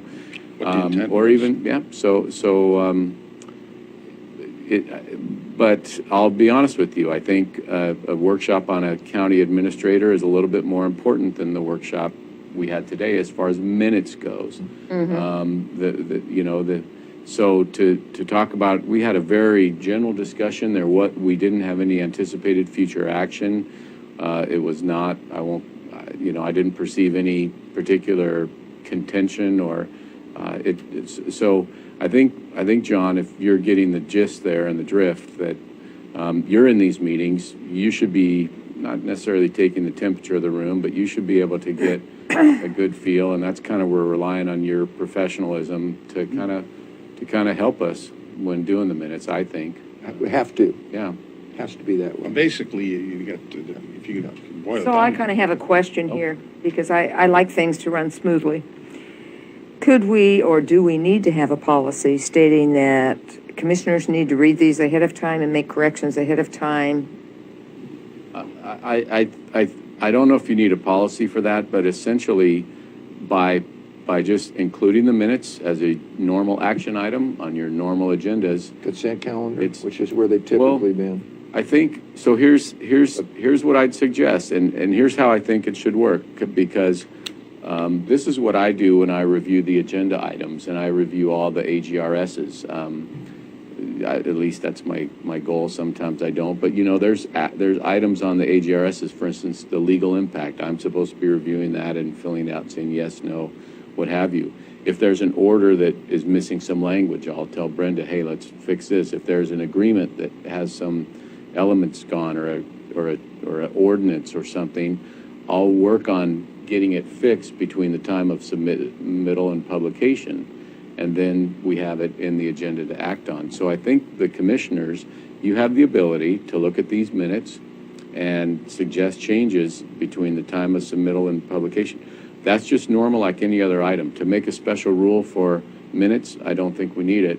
It's a standard. And then I would never want to cut off the commissioners from saying, oh, well, because you didn't do anything ahead of time, you can't talk about it at a meeting. I think the meetings are just too important to bar any of you elected officials from and again, human nature as well. Oh, I couldn't get to it.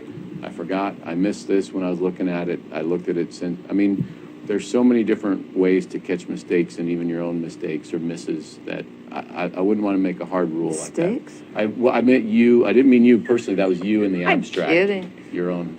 The minutes have to be approved unanimously?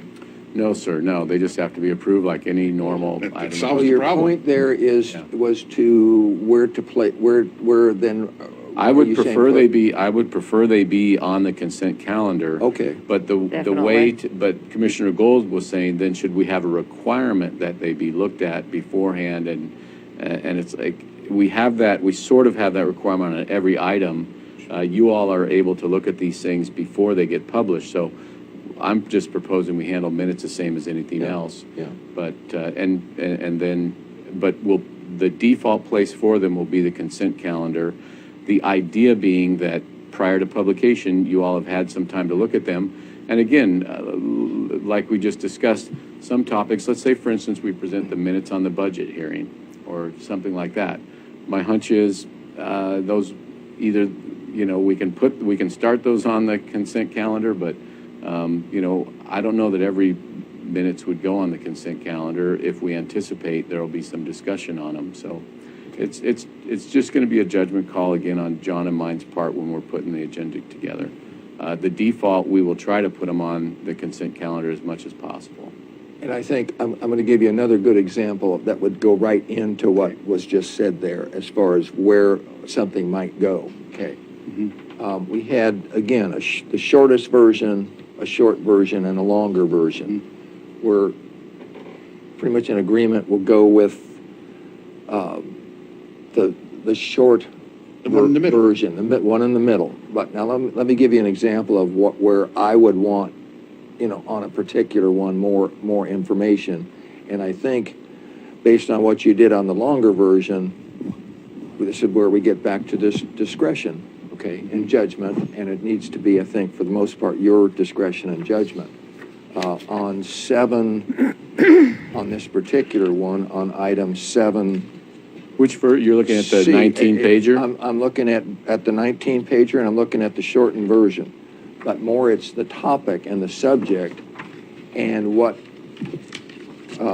contention there was and expansion on your part on the longer version on 7C. Secret meetings. That went on for over a page, and certainly you could count on me if we had another subject like that and you had just 5 lines that I would request much, much more. That went on for 25 or 30 minutes on that. But you know that, and just to keep that in mind, I think you know exactly what I'm talking about there. Okay. Okay, so August 2nd meeting, deadline to get items on there is 5 p.m. today. So would it be appropriate to put the April 5th minutes for approval on the August 2nd meeting? It's okay with me.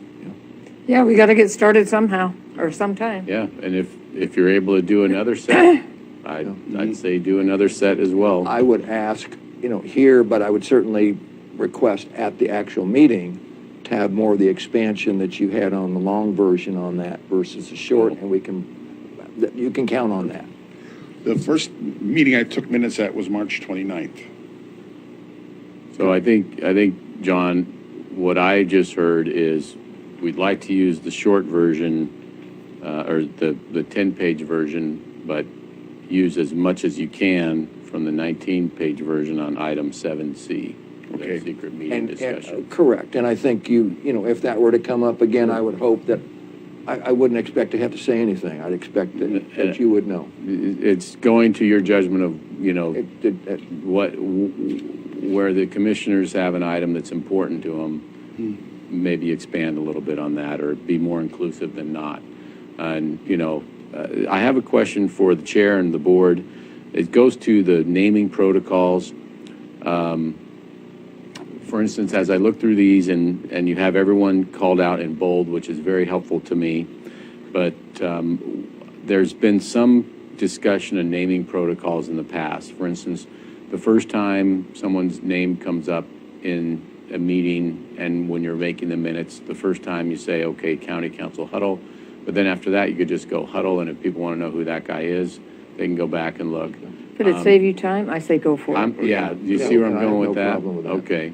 So, right, I was wondering if you were cutting and pasting these or typing them out. But Typing them out. I would, so that's been a protocol we've discussed in the past on minutes.